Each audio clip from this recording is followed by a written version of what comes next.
ദൈവപുത്രന്റെ മനുഷ്യാവതാര രഹസ്യം വിരൽ ചൂണ്ടുന്ന പരമമായ സത്യം സകല ആത്മാക്കളോടുമുള്ള ദൈവത്തിൻ്റെ അനന്തമായ സ്നേഹം തന്നെയാണ്. എല്ലാ മനുഷ്യരുടെയും രക്ഷയ്ക്കായുള്ള മഹത്തായ ദൈവിക പദ്ധതിയായിരുന്നു അത്. ആ വലിയ പദ്ധതിയിൽ പങ്കാളികളായി അനേകരെ ദൈവസ്നേഹത്തോട് ചേർത്ത് നിർത്തുന്ന ഏറെ ശുശ്രൂഷകർ അവരുടെ തികഞ്ഞ സമർപ്പണത്തിലൂടെ, കുരിശിലൂടെ രക്ഷകൻ മാനവകുലത്തിന് സമ്മാനിച്ച രക്ഷ ലോകം മുഴുവൻ നിറയുന്നു.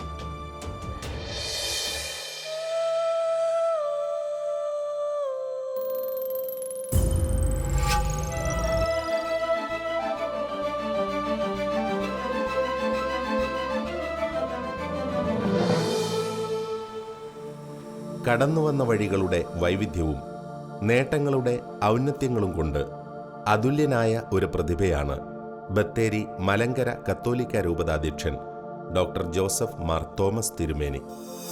സെമിനാരിയുടെ ജീവിതാന്തരീക്ഷത്തിൽ നിന്നും വേറിട്ട് ജീവിത യാഥാർത്ഥ്യങ്ങളുടെ നേർക്കാഴ്ചകളിലേക്ക് ഇറങ്ങിയപ്പോൾ അവിടെ ദൈവം അദ്ദേഹത്തിനായി കരുതിവെച്ച അധ്യാപകർ ഏറെയായിരുന്നു. ചെറിയ കുട്ടികൾ മുതൽ അടിസ്ഥാന വിദ്യാഭ്യാസം പോലുമില്ലാത്ത സാധാരണക്കാർ വരെ അദ്ദേഹത്തിന് അനേകം ആത്മീയ പാഠങ്ങൾ പകർന്നു നൽകി. പ്രഥമ ബലിയർപ്പണത്തിനു ശേഷം ഏതാനും മാസങ്ങൾക്കുള്ളിൽ തന്നെ സ്വന്തമായ അനേകം ഉത്തരവാദിത്തങ്ങൾ ദൈവം അദ്ദേഹത്തിനായി കരുതിവച്ചിരുന്നു. ഒരിടവകയിൽ വികാരി, അനേകം മിഷൻ കേന്ദ്രങ്ങളിലെ ശുശ്രൂഷകൻ എന്നതിനു പുറമെ തൻ്റെ വിദ്യാഭ്യാസം തുടരുവാനും അദ്ദേഹത്തിന് ആ കാലത്ത് അവസരം ലഭിച്ചു.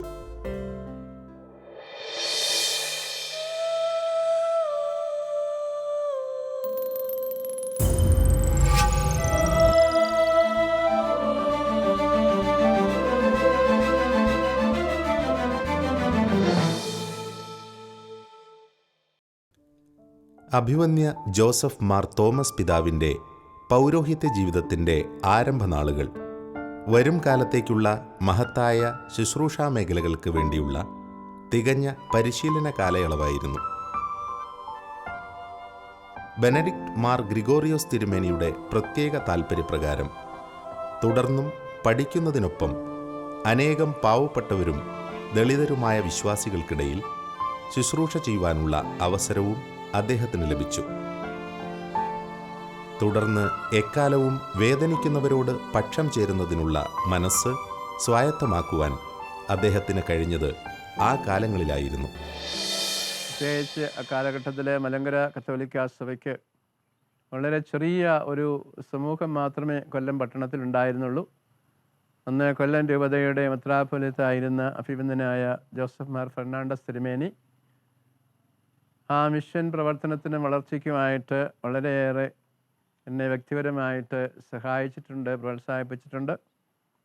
കൊല്ലം രൂപതയിലെ കോളേജുമായി ബന്ധപ്പെട്ട്, ഫാത്തിമ കോളേജുമായി ബന്ധപ്പെട്ട് അവിടെ പഠിപ്പിച്ചിരുന്ന വൈദികർ, അവിടെ ഉണ്ടായിരുന്ന അധ്യാപകർ ഒക്കെ ഒരു യുവ വൈദികൻ എന്നുള്ള നിലയിൽ എന്നെ വളരെയേറെ പ്രോത്സാഹിപ്പിക്കുകയും സഹായിക്കുകയും ചെയ്തിട്ടുണ്ട്.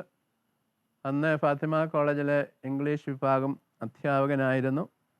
ഇന്ന് കൊല്ലം രൂപതയുടെ മെത്രാനായിരിക്കുന്ന അഭിവന്യ സ്റ്റാൻലി പിതാവ് വളരെയേറെ സ്നേഹത്തോടും കരുതലോടും കൂടി എന്നോട് പെരുമാറുകയും ഇപ്പോഴും ആ ഒരു വലിയ സ്നേഹം സ്റ്റാൻലി റോമൻസ് പിതാവ് അദ്ദേഹത്തിൻ്റെ ഒരു ശിഷ്യന എന്നുള്ള ആ നിലയിൽ എന്നോട് വലിയ കരുതൽ കാണിക്കുകയും ചെയ്യുന്നൊക്കെയുള്ള അനുസ്മരണ നമ്മുടെ സഭയുടെ വലിയ കൂട്ടായ്മയുടെ അനുസ്മരണയായിട്ട് ഞാൻ തിരിച്ച് കാണുകയാണ്.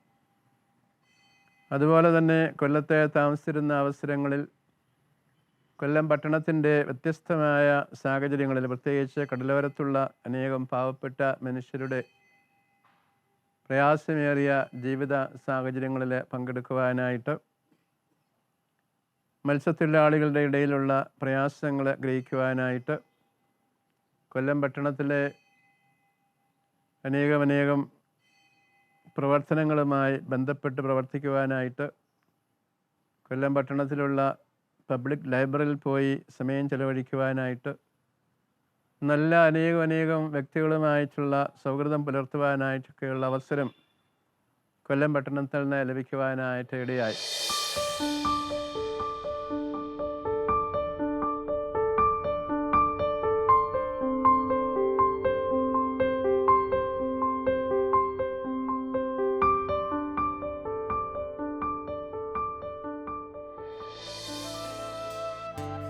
കടപ്പാക്കടയിൽ വികാരിയായിരുന്ന കാലങ്ങൾ അഭിമന്യ തിരുമേനിക്ക് സമ്മാനിച്ച ആത്മീയാനുഭവങ്ങൾ ഏറെയാണ്. അനേകരെ ബലിപീഠത്തോട് അടുപ്പിച്ചു നിർത്തുവാൻ കഴിഞ്ഞതിനൊപ്പം ഇന്നും മനസ്സിൽ നിന്നും മായാത്ത സന്തോഷകരമായ ഏറെ ഓർമ്മകൾ അദ്ദേഹത്തിൻ്റെയും ഇടവകാംഗങ്ങളുടെയും ഹൃദയങ്ങളിൽ സൂക്ഷിക്കപ്പെട്ടിരിക്കുന്നു. പരിശുദ്ധ അമ്മയോടൊപ്പം പ്രാർത്ഥനയിൽ അനേകരെ ഐക്യപ്പെടുത്തുവാൻ കഴിഞ്ഞ ആ അനുഭവങ്ങൾ തിരുമേനി സ്മരിക്കുന്നു. അവിടെ നിന്ന് ഞാൻ പോകുന്ന അവസരത്തിൽ ഞാൻ വിചാരിച്ചു, അവിടെയുള്ള അമ്മമാരെല്ലാം ജപമാല ചൊല്ലുന്ന അമ്മമാരാണ്. അമ്മമാർക്കെല്ലാം പോകുന്ന അവസരത്തിൽ എല്ലാവർക്കും ഓരോ ജപമാല വാങ്ങിച്ചു കൊടുക്കുകയും അവരോട് നന്ദി പറയുകയും ചെയ്തു. എന്നിട്ട് ഈ അമ്മമാരോട് ഞാൻ പറഞ്ഞു, സമയം കിട്ടുമ്പോൾ അമ്മമാർ എനിക്ക് വേണ്ടി ഒരു ജപമാല പ്രാർത്ഥനയോടെ സമയം കിട്ടുവാണെങ്കിൽ ചൊല്ലണമെന്ന് പറഞ്ഞാണ് ഈ അമ്മമാർക്കെല്ലാം കൊടുത്തത്. ആ അമ്മമാരെ പിന്നീട് ചിലരൊക്കെ കണ്ടിട്ടുണ്ട്. 2-3 വർഷങ്ങൾക്ക് മുമ്പ് ഞാൻ മെത്രാനായി ആ ജപമാല കൊടുത്ത അമ്മമാരിൽ ഒരമ്മയുടെ ഭർത്താവ് മരിച്ച അവസരത്തിൽ ഞാൻ വീട്ടിൽ ചെന്നു പ്രാർത്ഥിച്ചു. അപ്പോൾ ആ അമ്മ ഞാൻ കൊടുത്ത ജപമാലയും കയ്യിൽ മുറുകെ പിടിച്ചിട്ടുണ്ട് 25-30 വർഷത്തിന് ശേഷം. എന്നിട്ട് എന്നോട് പറഞ്ഞ വാക്യം വീണ്ടും എന്നെ സ്വാധീനിച്ച സംഭവമാണ്. അമ്മ പറഞ്ഞു, അന്ന് അച്ഛൻ പ്രാർത്ഥിക്കണമെന്ന് പറഞ്ഞ അന്ന് ജപമാലയാണിത്. അന്ന് മുതൽ ഇന്ന് വരെ അച്ഛന് വേണ്ടി ഞാൻ പ്രാർത്ഥിച്ചിട്ടുണ്ടെന്ന് പറയുവാൻ ആഗ്രഹിക്കുന്നുവെന്ന്. അപ്പോൾ നമ്മുടെ അമ്മമാർ, പ്രത്യേകിച്ച് നമ്മുടെ ദൈവജനം എത്ര ശ്രദ്ധയോടുകൂടിയാണ് നമ്മുടെ ആത്മീയ ശുശ്രൂഷകളെ നടത്തുന്നത്. അതൊരു വിഷയം നമ്മളറിയാത്ത രീതിയിൽ അവരുടെ ജീവിതത്തിന് അനുഗ്രഹങ്ങൾ കൊടുക്കുന്ന, അല്ലെങ്കിൽ അവർ പ്രാർത്ഥിക്കുമ്പോൾ നമ്മുടെ ജീവിതത്തിന് വലിയ മാറ്റങ്ങൾ ഉണ്ടാകുന്ന അനേകം അനുഭവങ്ങൾ ഉണ്ടായിട്ടുണ്ട്.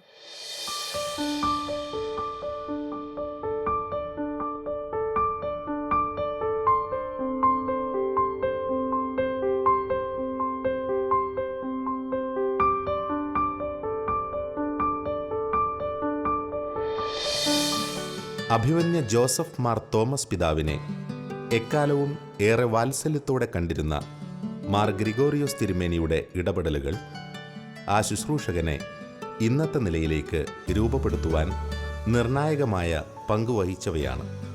സാമ്പത്തിക ശാസ്ത്രം പ്രത്യേകമായി തെരഞ്ഞെടുത്ത് പഠനത്തിൽ ഏറെ മുന്നേറുക എന്നത് മാർ ഗ്രിഗോറിയോസ് തിരുമേനിയിലൂടെ വെളിപ്പെട്ട ഒരു ദൈവഹിതം തന്നെയായിരുന്നു. പിൽക്കാലത്ത് കേരള യൂണിവേഴ്സിറ്റി ക്യാമ്പസിൽ ഉപരിപഠനത്തിനായി ചെന്ന നാളുകളിലെ അമൂല്യമായ അനുഭവങ്ങൾ അഭിമന്യ പിതാവ് സ്മരിക്കുന്നു. ഞാൻ BA പൂർത്തിയാക്കി വീണ്ടും പഠനം തുടരണമെന്ന് അഭിമന്യനായ ബെനഡിക്റ്റ് മാർ ഗ്രിഗോറിയോസ് തിരുമേനിക്ക് പ്രത്യേകം താല്പര്യമുണ്ടായിരുന്നതുകൊണ്ട് ഞാൻ തിരുവനന്തപുരം പട്ടണത്തിലെ സർവോദയ സ്കൂളിൻ്റെ ലോക്കൽ മാനേജർ സ്ഥാനം, അവിടുത്തെ ബോർഡിംഗ് ഡയറക്ടറുടെ സ്ഥാനം ഏറ്റെടുത്ത് ജോലി തുടങ്ങുന്ന അവസരത്തിൽ തന്നെ എനിക്ക് കേരള യൂണിവേഴ്സിറ്റി കോളേജിലെ MA എക്കണോമിക്സിനെ പഠിക്കുവാനായിട്ടുള്ള അഡ്മിഷനും ഞാൻ അറിയാതെ തന്നെ തിരുമേനി വാങ്ങിച്ച് എന്നോട് ക്ലാസ്സിൽ പോകണമെന്ന് പറഞ്ഞ അനുഭവം ഞാൻ ഇവിടെ ഓർക്കുകയാണ്. ഞാൻ ഇക്കണോമിക്സ് പഠിക്കണമെന്നുള്ള നിർബന്ധം ബെനഡിക്റ്റ് മാർ ഗ്രിഗോറിയോസ് തിരുമേനിയുടെ പ്രത്യേകമായിട്ടുള്ള ഒരു താല്പര്യമായിരുന്നു എന്നും ഇവിടെ അനുസ്മരിക്കുകയാണ്. അങ്ങനെ സർവോദയ സ്കൂളിൽ ബോർഡിംഗ് ഡയറക്ടറായിട്ട് അതിനടുത്തുള്ള 2 ദളിത് പള്ളികളുടെ വികാരിയായിട്ട് കേരള യൂണിവേഴ്സിറ്റിയിലെ MA എക്കണോമിക്സ് വിദ്യാർത്ഥിയായിട്ടാണ് തിരുവനന്തപുരത്തെ എൻ്റെ പൗരോഹിത്യ ശുശ്രൂഷ 3 വർഷങ്ങൾക്ക് ശേഷം തുടരുന്നത്. പ്രത്യേകിച്ച് അനേകം ക്രൈസ്തവ ദേവാലയങ്ങളിലും കോളേജുകളിലും സ്ഥാപനങ്ങളിലൊക്കെ ബന്ധപ്പെട്ട് പ്രവർത്തിക്കുകയും മനസ്സിലാക്കുകയും ചെയ്ത എന്നെ സംബന്ധിച്ച് വളരെയേറെ ഭയാശങ്കയോടുകൂടിയാണ് കേരള യൂണിവേഴ്സിറ്റി കോളേജിലെ MA എക്കണോമിക്സ് വിദ്യാർത്ഥിയായിട്ട് ഞാൻ അവിടെ ചെല്ലുന്നത്.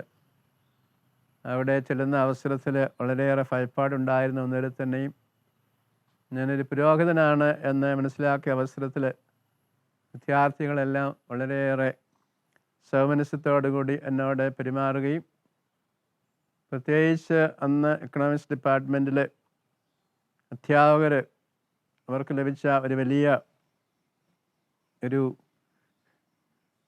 അനുഗ്രഹമായി എൻ്റെ ക്ലാസ്സിലെ സാന്നിധ്യത്തെ കാണുകയും എല്ലാ രീതിയിലും എനിക്ക് പ്രോത്സാഹനം നൽകുകയും ചെയ്തിട്ടുണ്ട്.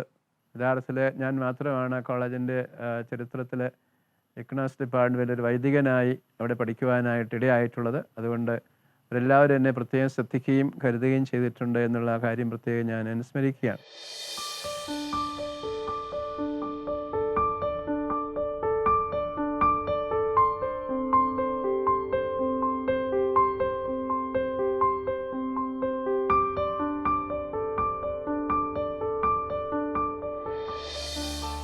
അഭിമന്യ തിരുമേനിയുടെ ശുശ്രൂഷാ ജീവിതാരംഭം മുതൽ അദ്ദേഹം പ്രത്യേകമായി നിയുക്തമായത് പാവപ്പെട്ടവരും ദളിതരുമായ വിശ്വാസി സമൂഹങ്ങൾക്കിടയിലാണ്. സമീപകാലങ്ങളിൽ വിശ്വാസത്തിലേക്ക് കടന്നുവന്ന ദളിത് സഹോദരങ്ങൾക്കിടയിലുള്ള അജപാലന ദൗത്യം അദ്ദേഹത്തെ ഏറെ വളർത്തി. വിശ്വാസപരമായും ഭൗതികമായും അവർ അനുഭവിച്ചിരുന്ന ഏറെ പ്രതിസന്ധികളിൽ ഇടപെടുവാനും അവയെ മനസ്സിലാക്കി പ്രവർത്തിക്കുവാനും കഴിഞ്ഞത് ഒരു ദൈവനിയോഗമായിരുന്നു എന്ന് അദ്ദേഹം ഓർമ്മിക്കുന്നു.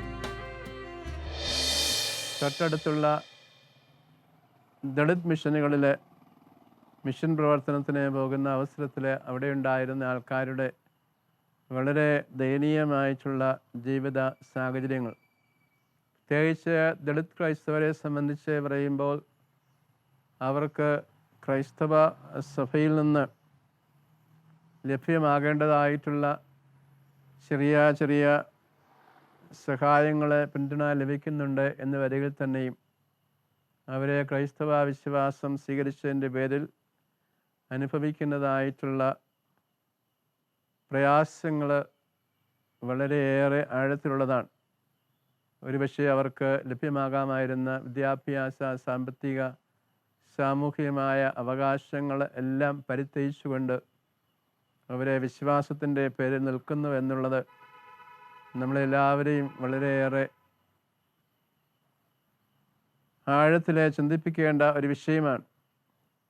അങ്ങനെ ദളിത് ക്രൈസ്തവരുടെ ഒരു വലിയ സംഖ്യ തിരുവനന്തപുരം അതിരൂപതയിലുണ്ട്. ഏതാണ്ട് 153ഓളം പള്ളികൾ ദളിത് ക്രൈസ്തവർ ഉൾക്കൊള്ളുന്നതായ പള്ളികളാണ് തിരുവനന്തപുരം ആർച്ച് ഡയസിൽ.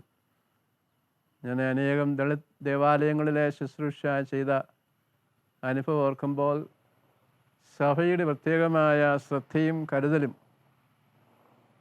വളരെ കാരുണ്യത്തോടുകൂടി ലഭ്യമാകേണ്ടതായിട്ടുള്ള കുടുംബങ്ങളാണ്, ദേവാലയങ്ങളാണ് ദളിത് ക്രൈസ്തവ ദേവാലയങ്ങൾ എന്നുള്ള ഒരു പ്രത്യേകമായ ചിന്ത ഒരു യുവ വൈദികനായിരുന്ന അവസരത്തിൽ തന്നെ എൻ്റെ മനസ്സിൽ നിറയുവാനായിട്ടിടയായിട്ടുണ്ട്.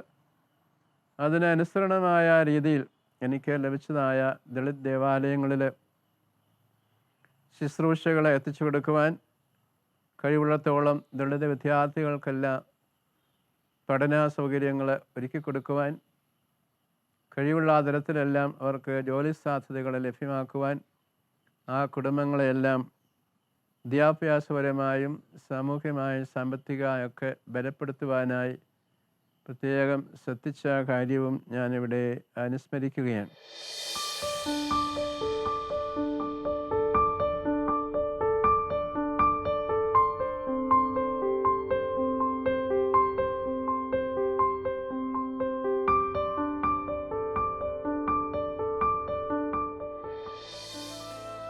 തുടർന്നുള്ള കാലങ്ങളിൽ അഭിവന്യ ജോസഫ് മാർ തോമസ് പിതാവ് വിദ്യാഭ്യാസ രംഗത്ത് ഏറെ മുന്നേറി. മാർ തെയോഫിലോസ് ട്രെയിനിങ് കോളേജിൽ നിന്ന് ബി.എഡും കേരള സർവകലാശാലയിൽ നിന്ന് എം.എഡും പൂർത്തിയാക്കിയ അദ്ദേഹം തുടർന്ന് നിയോഗിക്കപ്പെട്ടത് തിരുവനന്തപുരം രൂപതയുടെ മൈനർ സെമിനാരിയുടെ റെക്ടറായിട്ടാണ്. ഒപ്പം തിരുവനന്തപുരം പട്ടണത്തിൽ തന്നെയുള്ള ചെറിയ ചില ഇടവകകളുടെ വികാരിയായും അദ്ദേഹം നിയോഗിക്കപ്പെട്ടിരുന്നു. പുതിയ അനവധി അനുഭവങ്ങളും ശ്രേഷ്ഠരായ വലിയൊരു ശിഷ്യഗണത്തെയും സമ്മാനിച്ച ആ കാലം ഏറെ അനുഗ്രഹീതമായിരുന്നു എന്ന് അദ്ദേഹം സ്മരിക്കുന്നു. എഡ് പൂർത്തിയാക്കിയതിന് ശേഷം ഞാൻ എൻ്റെ പൗരോഹിത്യ ശുശ്രൂഷ തുടങ്ങുമ്പോൾ സർവോദയ സ്കൂളിൽ നിന്ന് എന്നെ തിരുവനന്തപുരം അതിരൂപതയുടെ മൈനസ് സെമിനാരിയുടെ റെക്ടറായിട്ട് നിയോഗിക്കുകയും വീണ്ടും തിരുവനന്തപുരം പട്ടണത്തിലുള്ള ഏതാനും ദേവാലയങ്ങൾ, പ്രത്യേകിച്ച് തിരുവനന്തപുരം പട്ടണത്തിലെ ചാല എന്ന് പറയുന്ന ഒരു ചെറിയ ദേവാലയം, അതുപോലെ തന്നെ ഉളിയാഴത്തുറ എന്ന് പറയുന്ന മറ്റൊരു ദളിത് ദേവാലയം, ഇങ്ങനെയുള്ള ദളിത് ദേവാലയങ്ങളിൽ വീണ്ടും ശുശ്രൂഷ ചെയ്യുവാനായിട്ട് അവസരമുണ്ടായി. ആ അവസരങ്ങളെല്ലാം തിരുവനന്തപുരം പട്ടണത്തിലെ ഏറ്റവും പാവപ്പെട്ട ദളിത് ക്രൈസ്തവരുടെ ശുശ്രൂഷയുമായി ബന്ധപ്പെട്ട് പ്രവർത്തിക്കുവാനായിട്ടുള്ള ദൈവവിളിയായിട്ട് കാണുകയാണ്.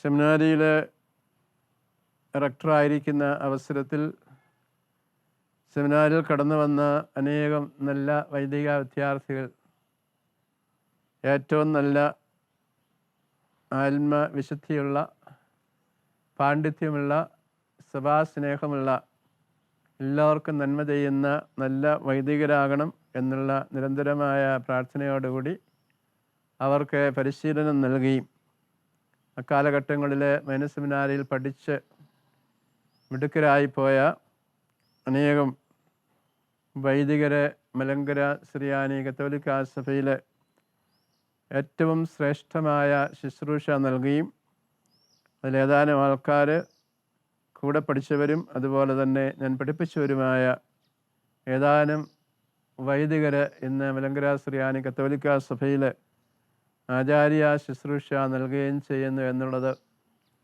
ആ കാലഘട്ടത്തിൽ എനിക്ക് ലഭിച്ചതായ വലിയ ഒരു ദൈവ കരുണയായിട്ട് ഞാൻ കാണുകയാണ്.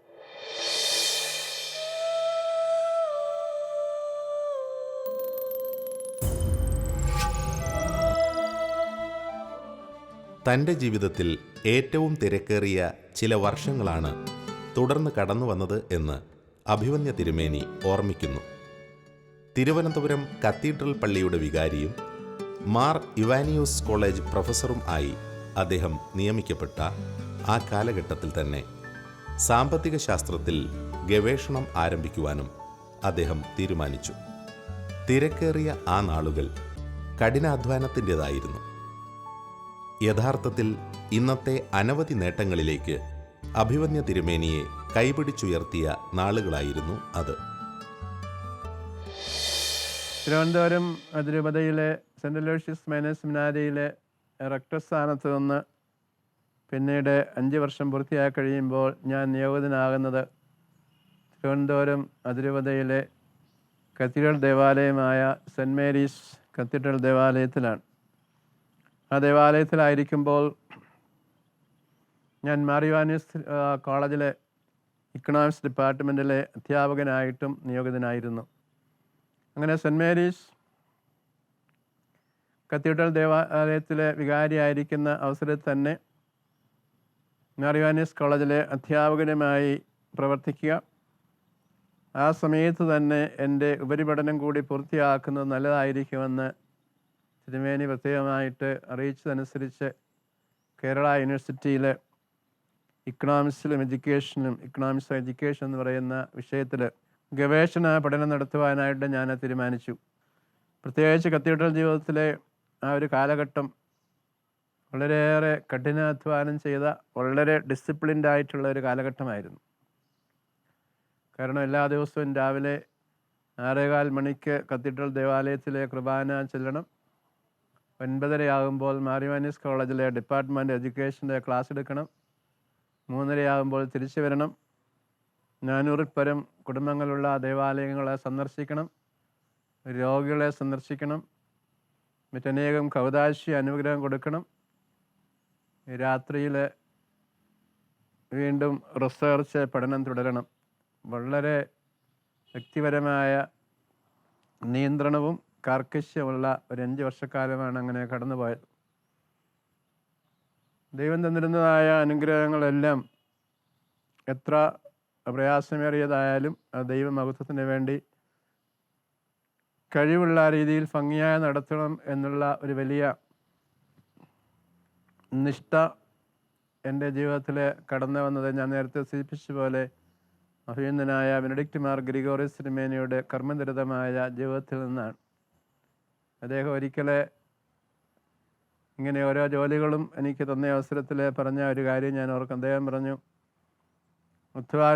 കഠിനാധ്വാനം ചെയ്ത് ജീവിക്കുന്ന ആൾക്കാർക്ക് ഏത് ജോലി കൊടുത്താലും അവർ ഭംഗിയായിട്ട് എപ്പോഴും ചെയ്തുകൊണ്ടിരിക്കും.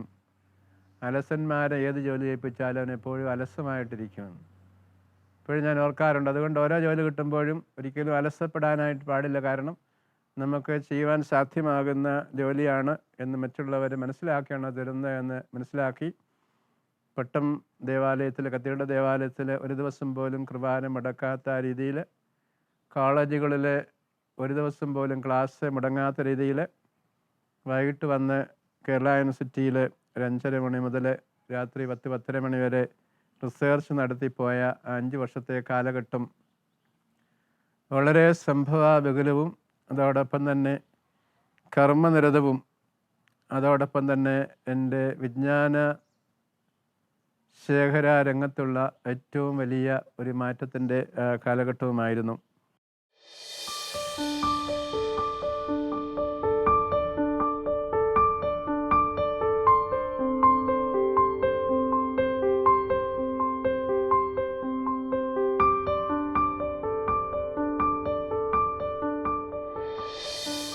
പട്ടം കത്തീഡ്രൽ ദേവാലയത്തിൽ വികാരിയായിരുന്ന കാലത്ത് അപ്രതീക്ഷിതമായി സംഭവിച്ച ബെനഡിക്റ്റ് മാർ ഗ്രിഗോറിയോസ് തിരുമേനിയുടെ ദേഹവിയോഗവും തുടർന്നുണ്ടായ അനുഭവങ്ങളും പിതാവ് സ്മരിക്കുന്നു. തൻ്റെ ജീവിതത്തിൽ ഏറ്റവും അധികം സ്വാധീനം ചെലുത്തിയ പുണ്യചരിതനായ ആ പുരോഹിത ശ്രേഷ്ഠൻ്റെ വിയോഗശേഷവും അനേകം തിരിച്ചറിവുകൾ ആ ജീവിതം വഴിയായി ദൈവം തനിക്ക് സമ്മാനിച്ചതായി പിതാവ് ഓർമ്മിക്കുന്നു.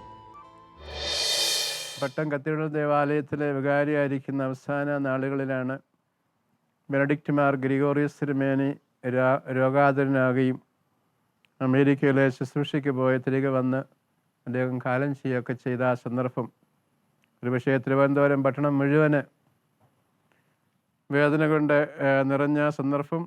ക്യാമ്പസുകൾ മുഴുവന് കേരളത്തിലെയും കേരളത്തിന് പുറത്തുള്ളതുമായ അനേക ആയിരം വിശിഷ്ട വ്യക്തികൾ വന്ന് പ്രാർത്ഥിച്ച് കടന്നുപോയതായിട്ടുള്ള ഒരു അനുഭവം.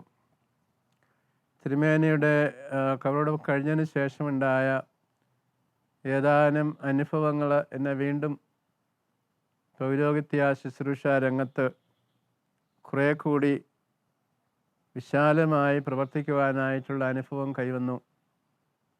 ഞാൻ പട്ടംപള്ളിയിലെ വികാരിയായിരിക്കുന്ന അവസരത്തിൽ തിരുമേനിയുടെ കബറടക്ക ശുശ്രൂഷയെല്ലാം കഴിഞ്ഞ് 3-4 ദിവസം പിന്നിട്ടപ്പോൾ തിരുവനന്തപുരം പട്ടണത്തിൽ നിന്ന് വളരെ ദൂരെയുള്ള പാലോട് എന്ന് പറയുന്ന ബൊട്ടാണിക്കൽ ഗാർഡനിൽ ജോലി ചെയ്യുന്ന ഏതാനും സാധു സ്ത്രീകൾ അവരുടെ കയ്യിൽ അതിമനോഹരമായ പുഷ്പങ്ങൾ കൊണ്ടുവന്ന് പിതാവിൻ്റെ കബറിടത്തിൽ കയറുവാനായിട്ട് എന്നോട് അനുവാദം ചോദിച്ച സന്ദർഭം ഞാൻ ഓർക്കുന്നുണ്ട്.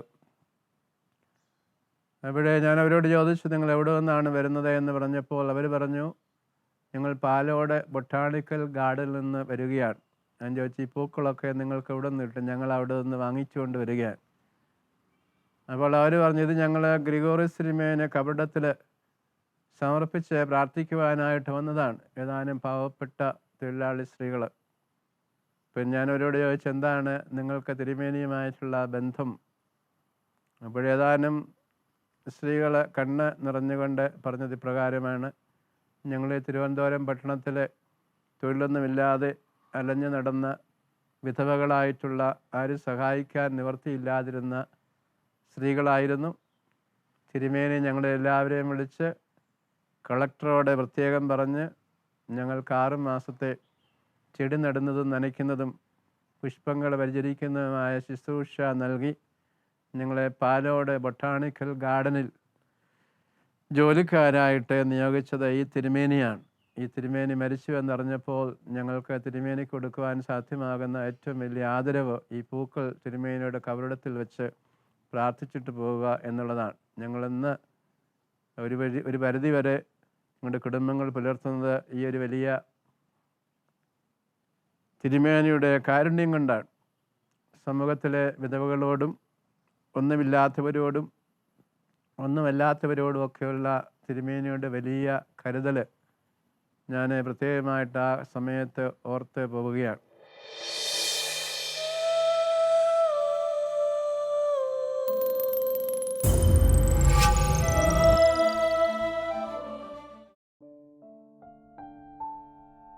വ്യത്യസ്തമായ വഴികളിലൂടെ നടത്തി അമൂല്യങ്ങളായ തിരിച്ചറിവുകളും ജ്ഞാനവും പകർന്നു നൽകി ദൈവം നയിച്ച ഒരു ശുശ്രൂഷകൻ.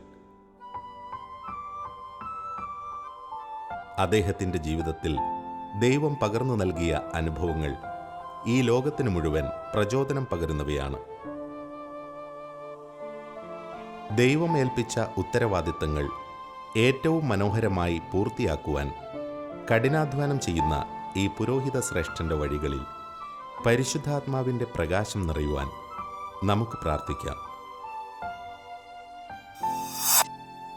മാർ തിയോഫിലോസ് ട്രെയിനിങ് കോളേജിൽ പ്രിൻസിപ്പലായിട്ട് സേവനമനുഷ്ഠിച്ച കാലഘട്ടം വിദ്യാഭ്യാസത്തെ സംബന്ധിച്ചുള്ള നല്ല ദർശനങ്ങളും അനുഭവ സമ്പത്തും വിദ്യാഭ്യാസത്തിൻ്റെ ഗുണമേന്മ നിശ്ചയിക്കുന്ന ഘടകങ്ങളെ സംബന്ധിച്ചുമൊക്കെ വളരെ ശാസ്ത്രീയമായി മനസ്സിലാക്കുവാനും പഠിക്കുവാനും മറ്റുള്ളവരുമായിട്ട് അറിവുകൾ പങ്കുവയ്ക്കുവാനുമായിട്ടൊക്കെ അവസരം കിട്ടി.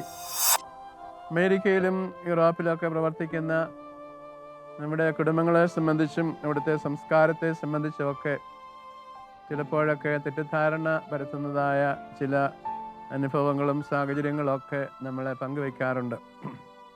നമ്മളുടെ നാടിൻ്റെ നല്ല സംസ്കാരവും കുടുംബ പാരമ്പര്യങ്ങളും ആധ്യാത്മികതയും ധർമ്മബോധവും കൂട്ടായ്മയൊക്കെ കാത്തുസൂക്ഷിക്കുന്ന അനേകം നല്ല കുടുംബ മാതൃകകൾ അമേരിക്കയിലും യൂറോപ്പിലും ഉണ്ട് എന്നുള്ളത് നമ്മളെ സംബന്ധിച്ച് വളരെയേറെ സംതൃപ്തിദായകമായിട്ടുള്ള ഒരു അനുഭവമാണ്.